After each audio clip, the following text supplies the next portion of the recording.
اور جو مذہب امامت کو تسلیم نہیں کرتے وہ بھی یہ مانتے ہیں کہ اہل بیت میں جناب سیدہ شامل ہے. اگر اہل بیت میں جناب سیدہ شامل ہیں تو پھر اس کا مطلب ہے کہ خدا اعلان کر چکا ہے کہ ان سے ہر قسم کے رجس کو میں نے دور رکھا ہوا ہے اور انہیں ایسے پاک رکھا ہوا ہے جیسے پاک رکھنے کا حق ہے. اب اگر وہی بی بی جس کے بارے میں خدا قرآن میں گواہی دے چکا ہے طہارت کی، وہ بی بی اگر کسی سوال کرتی ہیں، اگر کسی جگیر کا مطالبہ کرتی ہیں اور معاذ اللہ ثم معاذ اللہ وہ جگیر ان کی نہیں تھی اور ان کا مطالبہ حقیقت میں مبنی نہیں تھا، تو صاحبان یہ بات صرف اور صرف ایک جھگڑے کی طرف نہیں جائے گی. اب میں بتاتا ہوں کہ کتنا بڑا خطرہ اسلام کو لاحق ہو سکتا ہے. اگر آپ کہیں گے کہ جناب سیدہ نے جو مطالبہ کیا وہ جگیر ان کی نہیں تھی، تو اس کا مطلب ہے کہ اگر جناب سیدہ کا مطالبہ معاذ اللہ غلط تھا تو پھر اس کا مطلب ہے کہ قرآن کی آیت تطہیر کا اعلان معاذ اللہ غلط تھا. اگر آیت تطہیر کا اعلان غلط تھا تو قرآن میں اگر ایک آیت معاذ اللہ غلط سمجھیں گے تو قرآن کی صداقت پہ مسئلہ آ جائے گا. اگر قرآن کی صداقت میں مسئلہ آیا تو اسلام کی طہارت میں مسئلہ آ جائے گا. تو یہ مسئلہ اصل میں بی بی کی صداقت کا مسئلہ نہیں تھا، یہ مسئلہ اسلام کی صداقت کا مسئلہ. دشمنان زہرا پر لعنت بے شمار. اگر آپ اس ایک اینٹ کو نیچے سے کھینچ لیں گے تو پوری کی پوری مذہب کی دیوار گر جائے گی. بے شک. لہذا اس مسئلے کو اس سے روگردانی نہیں ہو سکتی، اس سے چشم پوشی نہیں ہو سکتی، اسے جھٹلایا نہیں جا سکتا، اس سے آنکھیں نہیں پھیری جا سکتی. ہمیں اس حقیقت کا باہر صورت سامنا کرنا ہے. تو مذہب اسلام کے جتنے بھی فرقے ہیں اور خصوصاً اس وقت اس مسئلے کو جان بوجھ کے اس لیے متنازع بنانے کی کوشش کی جا رہی ہے کہ اس پہ بحث کا دروازہ بند ہو جائے، اس میں ریسرچ کا دروازہ بند ہو جائے. لیکن ہم جب تک زندگی ہے، جب تک سانسیں باقی ہیں، جناب سیدہ کے مقدمے کو خاموش نہیں ہونے دیں گے. جی اللہ جی. اسے تاریخ کے اندھے کنویں میں نہیں گرنے دیں گے. آوازیں بلند ہوتی رہیں گی، لوگوں کی توجہات مبذول ہوتی رہیں گی. آئیے ہم جناب سیدہ کی، شہزادی کونین کی تائید و نصرت کے ساتھ ہم اپنے موضوع کا آغاز کرتے ہیں. اور آج سب سے پہلے ہم اس بات پہ گفتگو کریں گے کہ آخر یہ جاگیر جو تھی یہ تھی کیا. میں کوشش کروں گا دوران گفتگو تمام تر کی ہوئی گفتگو کو مکمل حوالہ جات کے ساتھ آپ کے سامنے رکھا جا سکے، تاکہ اگر بعد میں بھی اس مجلس کو، آج کی اس گفتگو کو، ہمارے اس لائیو سیشن کو جب تک دیکھا جائے، ہم زندہ رہیں نہ رہیں، جب تک دیکھا جائے تو حقیقت کے متلاشی جو ہیں وہ انہیں صرف گفتگو سمجھ کے نہ سنیں، مکمل حوالہ جات کے ساتھ اسے ایک تاریخی دستاویز سمجھ کے اور اس سے ایک ہسٹوریکل ڈاکومنٹ سمجھ کے ہم اسے ریکارڈ کا حصہ بنا دیں.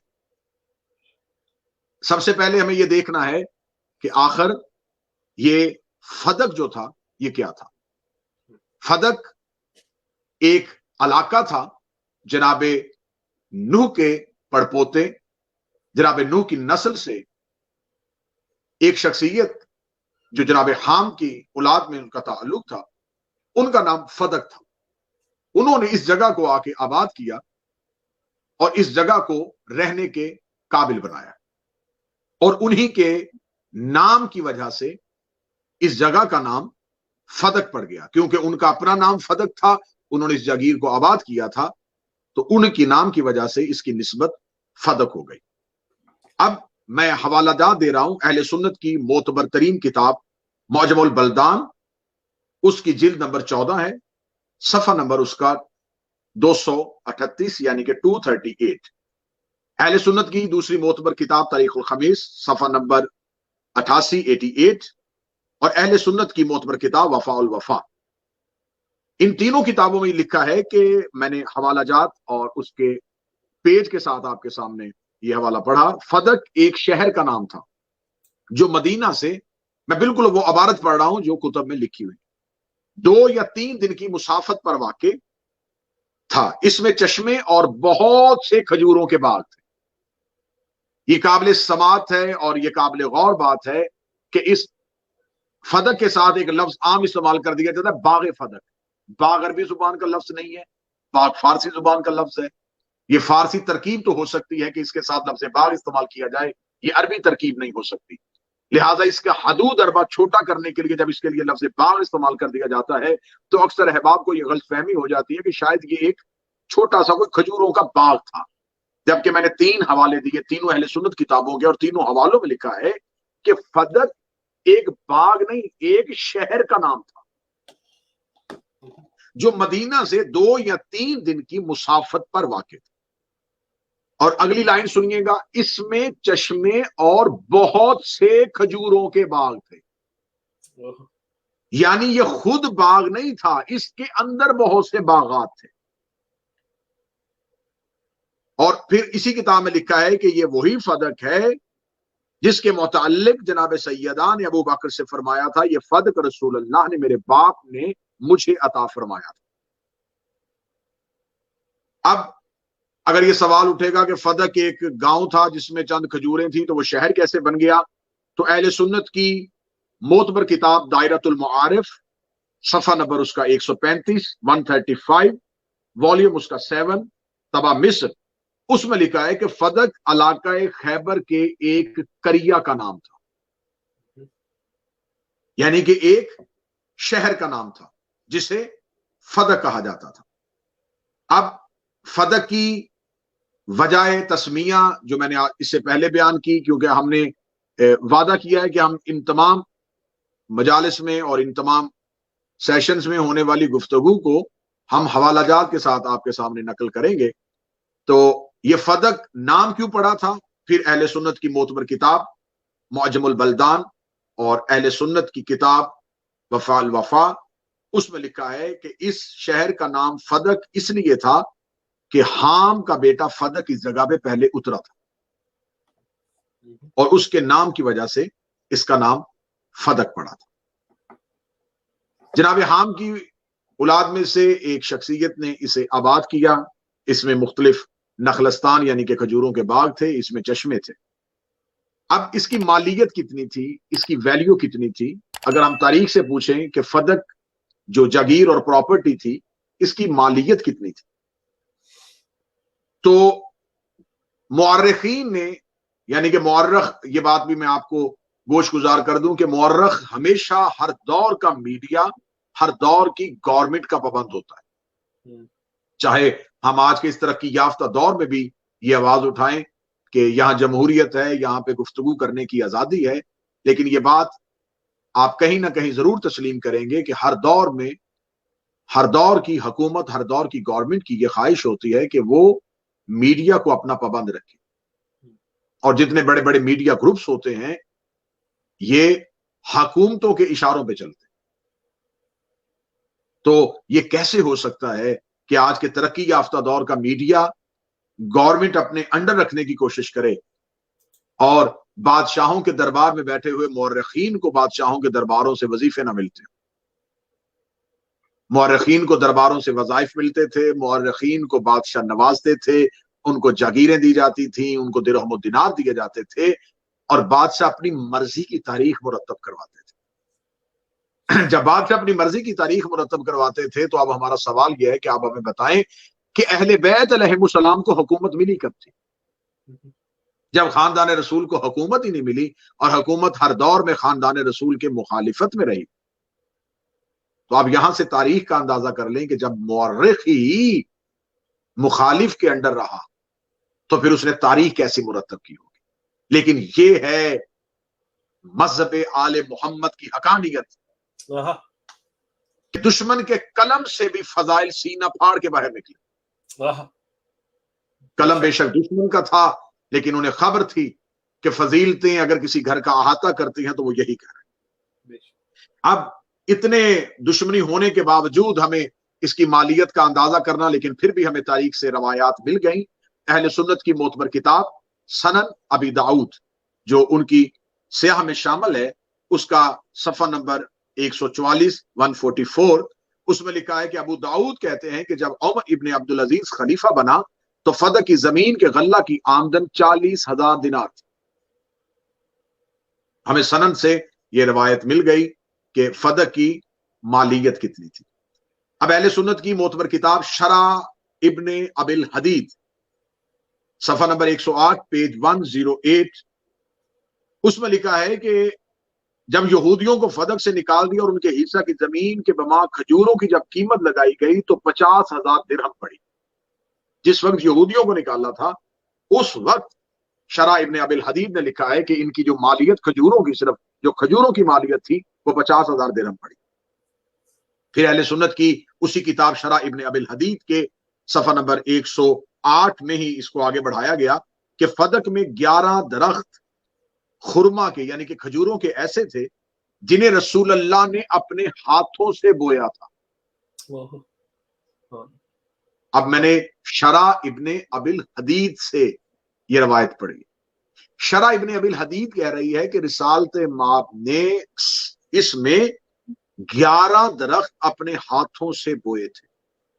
اگر یہ جاگیر رسول کی تھی تو رسول نے بوئے تھے، یعنی کہ یہ جاگیر رسول کے تصرف میں تھی. رسالت مآب اس میں اپنا تصرف رکھتے تھے تو رسالت مآب اس میں 11 درخت ایسے بوئے جو اپنے ہاتھوں سے بوئے اور ان کے پھلوں کو اولاد فاطمہ حاجیوں کے لیے تحفتاً پیش کرتی تھی.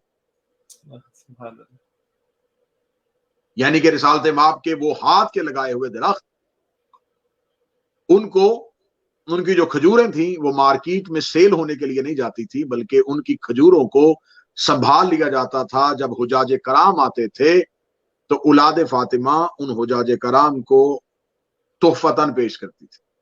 کیوں پیش کرتی تھی؟ اس لیے پیش کرتی تھی کہ یہ رسول نے اپنے ہاتھوں سے بوئے، اور اگر یہ مارکیٹ میں سیل ہوں گی تو پھر کوئی بھی نجس ہاتھ اس کھجور کو نہ چھو لے جس کو رسالت مآب نے بویا ہو. کیا کہنے پروردگار تیرے انتظام کے کہ جس کھجور کے درخت کو رسول بو دے اس کو نجس ہاتھ اللہ برداشت نہیں کرتا، تو اس رسول کی اہل بیت میں کسی ایسے کو کیسے آنے دے سکتا ہے؟ سبحان.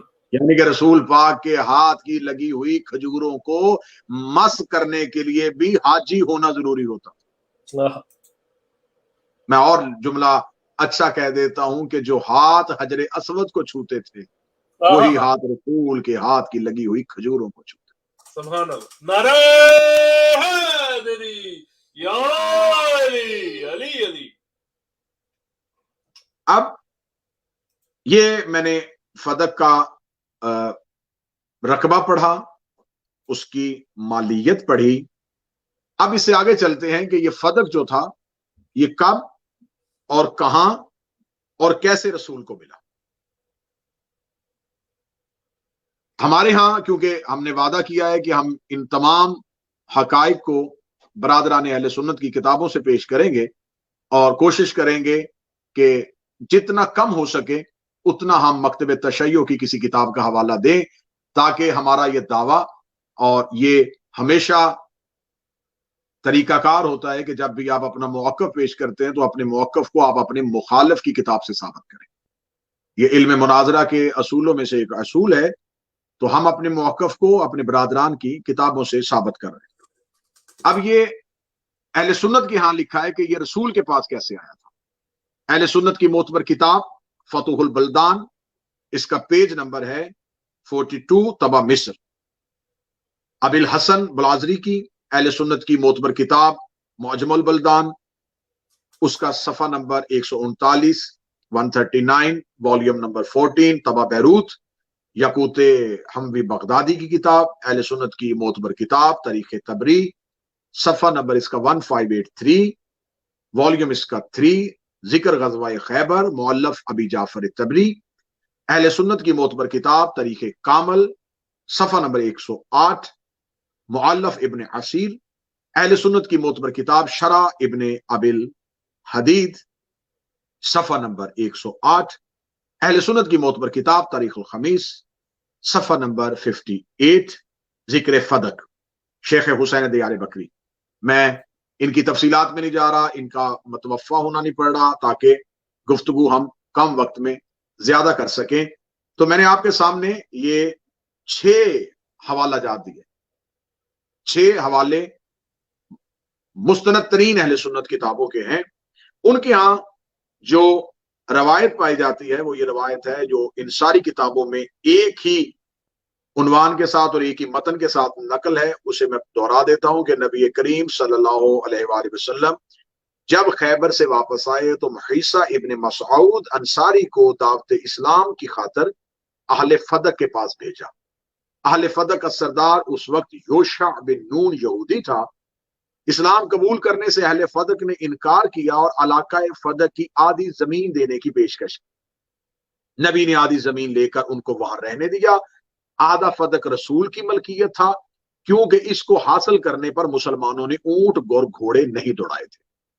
یہ وہ موقف ہے جو اہل سنت کتابوں میں لکھا ہے۔ انہوں نے جس صحابی کا نام لکھا ہے محیصہ ابن مسعود کہ رسالت مآب نے انہیں بھیجا تھا، لیکن مکتب جعفریہ میں ہے کہ رسالت مآب صلی اللہ علیہ وآلہ وسلم نے جب خیبر فتح ہو چکا تھا تو خیبر فتح ہونے کے بعد جو فدق کے یہودی تھے جو خیبر سے نکلے تھے، یہ فدق کے اطراف میں جا کے آباد ہو گئے تھے، اور وہاں پہ انہوں نے اسلام کے خلاف مختلف سازشیں کرنی شروع کر دیں، اسلام کے خلاف لوگوں کے لیے مختلف طریقے سے بھڑکانا شروع کر دیا۔ رسالت مآب کو خبر ملی تو رسالت مآب نے مولا حضرت امیر المومنین علی ابن ابی طالب فاتح مرد میدان، جو ہر میدان میں جاتے تھے، جو بدر اور احد کے فاتح تھے، جو خیبر اور خندق کے فاتح تھے، اس کل ایمان کو رسالت مآب نے اپنے اور اللہ کی جانب سے صاحب اختیار مقرر کر کے اہلیان فدق یہودیوں کی جانب بھیجا۔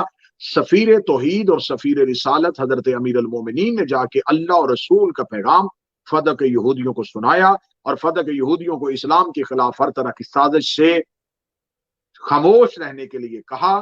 فدق یہودیوں نے مولا امیر المومنین سے معافی کے طلبگار ہوئے اور ان کے وہ سکنی مکانات جن پہ وہ رہتے تھے، اس کے علاوہ جتنی جاگیر فدق تھی، انہوں نے لکھ کے مولا امیر المومنین کے حوالے کی کہ یہ ہم ساری کی ساری جاگیر مسلمانوں کے رسول کو دیتے۔ دونوں موقف میں نے آپ کے سامنے پڑھ دیے، لیکن جن کے حوالہ جات دیے وہ موقف اہل سنت کا ہے۔ اب جب رسالت مآب کو دے دی تو اب اس کی شرعی حیثیت کیا تھی؟ تو شرعی حیثیت کے لیے جو بحث علماء نے نقل کی ہے وہ یہ ہے کہ اسلام کا یہ قانون ہے اور لا آف اسلام ہے کہ وہ جاگیر جس کو حاصل کرنے کے لیے یا وہ علاقہ جس کو فتح کرنے کے لیے مسلمان مجاہدین اپنے لشکر کے گھوڑوں کو دوڑائیں اور اپنے روب اور جنگ کے ساتھ وہ علاقہ فتح کریں، تو اس علاقے میں سے جو مسلمانوں کو مال ملتا ہے اسے مال غنیمت کہتے ہیں۔ اس مال غنیمت کا 5واں حصہ جو ہے وہ اللہ کے رسول کے لیے ہوتا ہے، اور باقی ان مجاہدین کا حق ہوتا ہے جنہوں نے اس علاقے کو فتح کرنے کے لیے میدان جنگ میں اپنے جوہر دکھائے یا اپنے گھوڑوں کو دوڑایا ہو یا خون بہایا ہو، اسے کہتے ہیں مال غنیمت۔ ایک ہوتا ہے مال غنیمت اور ایک ہوتا ہے مال فے۔ مال فے کسے کہتے ہیں؟ مال فے اس مال کو کہتے ہیں کہ جس علاقے کو فتح کرنے کے لیے مسلمانوں نے نہ گھوڑے دوڑائے ہوں، نہ لشکر لے کے گئے ہوں، نہ پسینہ اور خون بہایا ہو، یہ صرف روب اسلام کے ساتھ مسلمانوں کو مل جائے تو اس مال کو مال غنیمت نہیں کہتے، اس مال کو مال فے کہتے، وہ مال فے کہلاتا ہے۔ بہت خوب، پھر سمجھیے گا، مال غنیمت وہ مال جس کے لیے میدان جنگ میں گھوڑے دوڑائے ہوں، لشکر لے کے گئے ہوں، اور وہ مال جو صرف روب اسلام کی وجہ سے اسلام کے حصے میں آ جائے، جس کے لیے کوئی جنگ نہ ہوئی ہو، کوئی زخمی نہ ہوا ہو، کوئی خون پسینہ نہ بہا ہو، اسے مال فے کہتے۔ اب یہ جو فدق جاگیر ہے اس کے لیے مجھے اہل سنت کی کتابوں میں نہیں ملا کہ رسالت مآب نے کوئی لشکر بھیجا ہو، یہاں کوئی جنگ ہوئی ہو، یہودیوں کے ساتھ کسی طاقت کا مظاہرہ کیا گیا۔ لیکن یہاں پر اگر ہم یہ سمجھیں کہ ایک صحابی ابن مسعود گیا تھا اور ہماری مکتب کی ترجمانی کرتے ہوئے مولا امیر المومنین گئے تھے، تو یہ جو جاگیر ملی تھی یہ بغیر لڑائی کے، بغیر جنگ کے ملی تھی، تو اب اس میں مال غنیمت کا اطلاق نہیں ہو سکتا، ہم اسے مال فے کہیں۔ کیونکہ یہ روب اسلام کی وجہ سے حاصل ہوا۔ اب اگر یہ مال فے تھا تو مال فے کے لیے حکم قرآن کیا ہے؟ تو سورہ مبارکہ حشر کی آیت ہے، بسم اللہ الرحمن الرحیم، ما افاء اللہ علی رسولہ من اہل القرآن فللہ ولرسولہ ولذی القربى والیتامى والمساکین وابن السبیل، کہ وہ مال جو اللہ، جو مال فی ہوتا ہے، جب وہ دلواتا ہے تو وہ رسول کے لیے ہوتا ہے، فللہ ولرسولہ، وہ صرف اللہ کے لیے اور اس کے رسول کے لیے، ذوی القربا کے لیے، اور ان کے یتیموں اور ان کے مساکین اور ان کے مسافروں کے لیے۔ اب اہل سنت کی معتبر کتاب کا حوالہ تفسیر کبیر، تفسیر مظہری، فتوحات الہی، تفسیر روح المعانی، تفسیر در منصور، ان تمام تفاسیر میں نقل کیا ہے کہ سورہ مبارکہ حشر کی اس آیت کے بارے میں کہ یہ آیت فدق کے بارے میں نازل ہوئی، کیونکہ یہ علاقہ بغیر جنگ کے حضور کے ہاتھ آیا۔ امام فخر الدین رازی اہل سنت کے تفسیر کے امام جو ہیں وہ بھی لکھ رہے ہیں کہ اس آیت کا نزول جگیر فدق کے لیے تھا۔ اب یہ بھی طے ہو گیا کہ قرآن کی آیت جو ہے اس نے بھی مال فے کو بتا دیا کہ یہ مال فے جو تھا یہ فدق کی جگیر کے لیے باقاعدہ سورہ مبارکہ حشر کی آیت آئی کہ یہ اللہ کا، اس کے رسول کا، ذوی القربا کا، اور ان کے یتیموں اور ان کے مساکین اور ان کے مسافروں کے لیے۔ اب اگلا سوال یہ ہے کہ اگر یہ فدق جو تھا یہ یہودیوں کی ملکیت تھا، انہوں نے روب اسلام کی وجہ سے رسول کو دے دیا اور یہ مال فے کہلوایا، تو اگر یہ مال فے رسول کے پاس آ گیا تھا تو اس کا مطالبہ جناب سیدہ نے کیوں کیا؟ یہ بی بی کی ملکیت کیسے بنا؟ اب اگر اس جگیر کے تنہا رسول مالک تھے تو رسالت مآب صلی اللہ علیہ وآلہ وسلم نے اس مال کو جناب سیدہ کے حوالے کیسے کر دیا؟ اب اس کے لیے سب سے پہلے ہمیں قرآن مجید کی طرف جانا پڑے گا کہ خدا نے قرآن میں ایک آیت نازل فرمائی، بسم اللہ الرحمن الرحیم، یہ سورہ بنی اسرائیل کی آیت ہے، وَآتِ ذَا الْقُرْبَى حَقَّهُ، اے میرا حبیب اپنے قربا کو یا اپنے قریبی کو اس کا حق دے۔ جی سبحان اللہ۔ جو ہی یہ آیت آئی تو اس آیت کے آتے ہی رسالت مآب صلی اللہ علیہ وآلہ وسلم نے امین وحی حضرت جبریل سے دریافت کیا کہ خدا سے پوچھ کس کو حق دوں؟ تو جناب جبریل امین نے کہا کہ خدا کہہ رہا ہے کہ اپنی بیٹی فاطمہ کو اس کا حق دوں۔ اب آپ یہ کہیں گے کہ یہ موقف آپ نے کہاں سے لیا؟ اب پھر حوالہ جات کو نوٹ فرمائیے گا، اہل سنت کی معتبر کتاب تفسیر در منصور، اس کا پیج 177، صفحہ نمبر 177، اہل سنت کی معتبر کتاب کنز الاعمال، اس کا پیج نمبر 158، جلد نمبر اس کی 2 ہے، مطبع حیدرآباد دکن، اہل سنت کی معتبر کتاب لباب النقول، اہل سنت کی معتبر کتاب تفسیر مظہری، اور اہل سنت کی معتبر کتاب تفسیر روح المعانی، اور اہل سنت کی آخری کتاب ینابی المودت شیخ سلیمان قندوزی، صفحہ نمبر اس کا 119۔ ابھی سعید خدری اور عبداللہ ابن عباس روایت کرتے ہیں کہ جب یہ آیت ذوی القربہ اتری تو نبی نے جناب فاطمہ کو بلایا اور فدق کی زمین ان کو لکھ کر دے دی۔ سبحان اللہ۔ اب ہم نے آپ کے سامنے وہ تمام تفاسیر کا تفصیل سے ذکر کیا جس میں اس آیت کے شان نزول کے بارے میں لکھا ہے کہ جو ہی یہ آیت آئی تو ذی القربیٰ سے مراد جناب سیدہ ٹھہری، اور رسالت مآب صلی اللہ علیہ وآلہ وسلم نے اپنی بیٹی فاطمہ کو لکھ کے دے دیا۔ یہ تو میں نے تفاسیر کے حوالے دیے تھے، اہل سنت کی معتبر کتاب میرے سامنے ہے روضۃ الصفا، اور اہل سنت کی معتبر کتاب میرے سامنے ہے معارج النبوت، ان دونوں کتابوں میں بھی لکھا ہے کہ جبرائیل نے رسول کی خدمت میں آ کے عرض کی کہ حکم خدا ہے کہ آپ ذوی القربا کا حق ان کو دیں، تو جناب نے فرمایا ذوی القربا سے مراد کون ہے اور حق سے مراد کیا ہے؟ تو جناب جبرائیل نے عرض کی ذوی القربا سے مراد فاطمہ الزہرا ہے اور حق سے مراد جگیر فدق ہے۔ نبی نے فاطمہ زہرا کو بلایا اور فدق دے کر ایک تحریر لکھ دی، یہ وہی تحریر تھی جو نبی کی وفات کے بعد جناب سیدہ نے دربار میں پیش کی تھی۔ اب بات کو ہم کوشش کر رہے ہیں کہ آسان انداز سے اہل سنت بھائیوں کی کتابوں کے حوالہ جات کے ساتھ ہم حقیقت کے اس جنگل میں ان تلخ اور خاردار رستوں سے ہوتے ہوئے ہم ارباب عقل و دانش کو ان حقائق تک لے جائیں جہاں تک مورخ ان کا سفر کروانا نہیں چاہتا، کیونکہ یہ وہ کتابیں ہیں جو عوام سے دور ہے، جو خواص تک محدود ہے۔ اس لیے تو کسی کو بھی جب آپ متوجہ کرتے ہیں اس موضوع کی جانب تو وہ فوراً کہتا ہے ایسا کیسے ہو سکتا ہے؟ اگر یہ ہماری کتابوں میں لکھا ہوتا تو ہمارے علماء کرام ہمیں بتاتے نا۔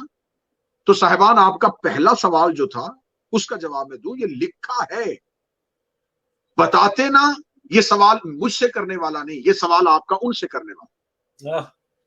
ہمارا کام ہے آپ کو یہ نشاندہی کرنی کہ مال مسروقہ پڑا کہاں پہ ہے۔ ہم آپ کو چوری شدہ مال تک پہنچائیں گے۔ کیا بات ہے جیو قبلہ، یہ مال آپ کے گھر سے کس نے چرایا یہ پتہ آپ نے کرنا ہے۔ بہت خوب۔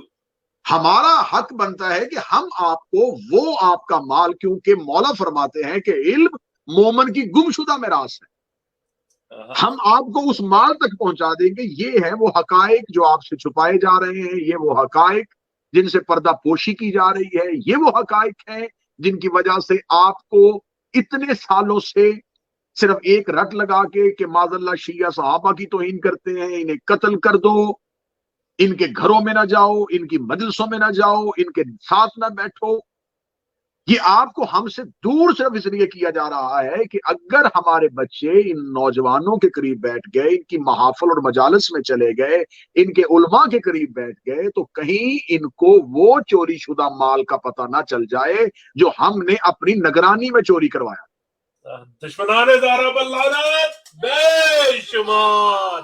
اللہ، اب آپ کو پتہ چلا کہ فدق جگیر کیا تھی، فدق کا حدود اربا کیا تھا، فدق کی مالیت کتنی تھی، فدق کہاں سے آیا تھا، رسول تک کیسے پہنچا، اور رسول نے اپنی بیٹی کو بحیثیت باپ نہیں، بحیثیت رسول دیا۔ یہ وہ نبی ہے جو حکم خدا کے بغیر نطق نہیں کرتا۔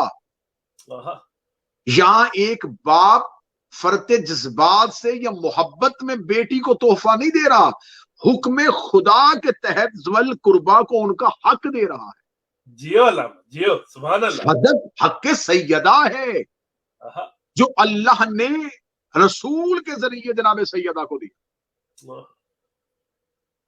تو اب اگر کوئی بی بی کو ان کے حق سے محروم کرے گا تو وہ بی بی کا حق بی بی کو اللہ نے دیا تھا، اور اللہ جو حق دے وہ اللہ واپس لے سکتا ہے، بندے واپس نہیں لے سکتے۔ جیو علامہ جیو، سبحان اللہ۔ اگر آپ نے فدق کو جناب سیدہ کی ملکیت سے نکالنا ہے تو آپ کو قرآن کی نص دینی پڑے گی، آپ کو قرآن کی آیت پڑھنی پڑے گی، کیونکہ میں نے آپ کے سامنے قرآن کی آیت پڑھی ہے کہ خدا نے آیت کے ذریعے حکم دے کے، میں نے آپ کے سامنے آپ کی تفسیر پڑھی ہے، ان تفسیروں میں لکھا ہے خدا نے حکم دے کے فدق جناب سیدہ کو دلوایا تھا۔ تو اگر آپ نے جناب سیدہ سے واپس لینا ہے تو آپ کو شخصیت کو نہیں لے کے آنا پڑے گا، آپ کو آیت کے مقابلے پہ آیت کو لے کے آنا پڑے گا۔ آپ کو یہ کہنا پڑے گا کہ یہ آیت منسوخ ہو گئی تھی، اس آیت کے بعد ایک نیا حکم آ گیا تھا اور اس میں خدا نے کہا تھا کہ سیدہ سے یہ فدق واپس لے لو۔ آپ کو آیت کے مقابلے پہ آیت پیش کرنی پڑے گی۔ اب یہ جو تحریر رسالت امام صلی اللہ علیہ وآلہ وسلم نے اپنی پاک شہزادی کے نام نامی کے لکھی، وہ تحریر کیا تھی؟ وہ تحریر بھی ہم آپ کو آپ کی کتاب سے دکھائیں گے. ہم آپ کی آنکھوں میں دھول نہیں جھونکیں گے. ہم آپ کو آپ کی کتابوں سے آپ کا مذہب سنائیں گے. اہل سنت کی معتبر کتاب ہے فتاوی عزیزی، پیج نمبر ہے اس کا 65، مطبوعہ کراچی. یہ جو تحریر تھی وہ تحریر کیا تھی؟ تحریر یہ تھی، اس کتاب میں لکھا فتاوی عزیزی میں، محمد ابن عبداللہ ابن عبد المطلب ابن ہاشم بن عبد مناف نے اس شہر فدق کی زمین جس کی حدود معلوم ہے اپنی بیٹی فاطمہ پر وقف کیا اور ان کے بعد ان کی اولاد پر وقف کیا. جو اس کے سننے کے بعد اس میں تبدیلی کرے گا تو اس غصب کا گناہ اسی پر ہے. اللہ سمیع بھی ہے اور علیم بھی ہے. دشمنان زہرا پر لعنت بے شمار، ضرب بے شمار. تو ارباب عقل و دانش، ہم نے اہل سنت برادران کی 10 کتابوں سے یہ ثابت کیا کہ نبی اکرم صلی اللہ علیہ وآلہ وسلم نے فدق اپنی بیٹی کو بحکم خدا عطا کیا تھا، اور بی بی کا اس فدق پہ مالکانہ حق تھا، ملکیتی حقوق تھے بی بی کے. بی بی کو یہ باپ کی طرف سے ملا تھا، اور بحیثیت باپ نہیں، بحیثیت رسول ملا تھا، اور رسول نے بھی ذاتی نہیں، حکم پروردگار کے تحت دیا تھا. اب رسالت مآب صلی اللہ علیہ وآلہ وسلم نے جو جاگیر اپنی مرضی سے اپنی زندگی میں سیدہ کو دے دی. اب کچھ سوالات ہیں جو میں ہلکے پھلکے انداز میں کرنا چاہوں گا. اگر رسالت مآب نے اپنی زندگی میں اپنی بیٹی کو، کیونکہ آپ کی کتابیں بتا رہی ہیں کہ رسالت مآب نے زندگی میں تحریر لکھ کے دی تھی، اور وہ فتاوی عزیزی میں وہ تحریر بھی موجود ہے. اگر رسول نے اپنی زندگی میں اپنی بیٹی کو تحریر لکھ کے دے دی تھی اور اس پہ امت کا حق تھا، تو کسی نے رسول کو زندگی میں یہ کیوں نہیں کہا کہ آپ نے امت کا حق بیٹی کو کیوں دیا؟ کیا بات. رسالت مآب کی زندگی میں کوئی سوال نہیں اٹھا. پھر جب جناب سیدہ سے یہ جاگیر واپس لی جاتی ہے تو ایک حدیث پیش کی جاتی ہے کہ رسالت مآب نے کہا تھا کہ ہم گروہ انبیاء نہ وارث بنتے ہیں نہ وارث بناتے. تو جس وقت رسول نے یہ حدیث کہی تھی اس وقت کسی نے اٹھ کے سوال کیوں نہیں کہا کہ آپ ایک طرف کہہ رہے ہیں کہ ہم وارث بناتے نہیں اور دوسری طرف اپنی بیٹی کو تحریر لکھ کے دے رہے ہیں؟ تو یہ رسالت مآب کی زندگی میں خیبر کے مال سے جب یہ بی بی کو ملا تو رسالت مآب نے اپنی زندگی میں بیٹی کو لکھ کے دے دیا. یہ 2 یا 2.5 سال جو ہیں وہ خیبر کے بعد رسالت مآب کی جاری حیات طیبہ ہے، تو یہ جناب سیدہ کی ملکیت رہا. تو اگر یہ بی بی کی ملکیت رہا تو اتنا عرصہ کسی نے اعتراض کیوں نہیں کیا؟ اگر یہ امت کا حق تھا تو معاذ اللہ نبی نے امت کا حق اتنی دیر اپنے تصرف میں کیوں رکھا؟ جبکہ یہ رسول وہ رسول ہے کہ بحرین سے مال خراج آتا ہے، رات کی تاریکی میں صحابہ کے خبر دیتے ہیں رسول کو حجرے میں کہ بحرین سے مال خراج آ گیا ہے. رسالت مآب کہتے ہیں کہ مسجد میں آؤ. رسالت مآب اپنے گھر کے دروازے سے مسجد میں داخل ہوتے ہیں، چراغ روشن کرتے ہیں اور صحابہ اکرام سے کہتے ہیں کہ مجھے مستحقین کی وہ فہرست مہیا کی جائے جس میں مستحقین کے نام ہیں. وہ جب فہرست رسول کو دی جاتی ہے تو رسالت مآب کہتے ہیں کہ یہ فلاں مال جو ہے فلاں مستحق کے گھر پہنچاؤ، یہ فلاں بیوہ کو دے کے آؤ، یہ فلاں مسکین کو دے کے آؤ، یہ فلاں یتیم کو دے کے آؤ. تو صحابہ اکرام آگے سے گزارش کرتے ہیں کہ یا رسول اللہ اتنی جلدی کیا ہے، ابھی ہم اس مال کو رکھیں گے اور پھر جیسے آپ حکم کر رہے ہیں ویسے تقسیم کر دیں گے. تو یہ رات کی تاریکی میں ان کے گھروں میں کیوں پہنچایا جائے؟ تو رسالت مآب نے کہا کیا تم میں سے کوئی صحابی اس بات کی ضمانت دیتا ہے کہ آج کی رات میں زندہ رہوں گا؟ کہنے لگے یا رسول اللہ یہ ضمانت تو بغیر اللہ کے کوئی نہیں دے سکتا. تو فرمایا جب تم میری ایک رات کی ضمانت نہیں دیتے تو میں اتنے غریبوں اور مساکین کا حق اپنی گردن میں رکھ کے کیسے سو سکتا ہوں؟ تو میرا سوال ہے کہ جو رسول امت کا حق ایک رات اپنی گردن پہ نہیں رکھتا تھا اس نے فدق اتنا عرصہ اپنے پاس کیوں رکھا؟ سبحان اللہ. جیو قبلہ. بہت خوب. یہ فدق کیوں رسول کے تصرف؟ اس میں اگر امت کا حق تھا تو مجھے رسول کی زندگی میں اس کو تقسیم ہوتا ہوا دکھائیں کہ امت پہ تقسیم.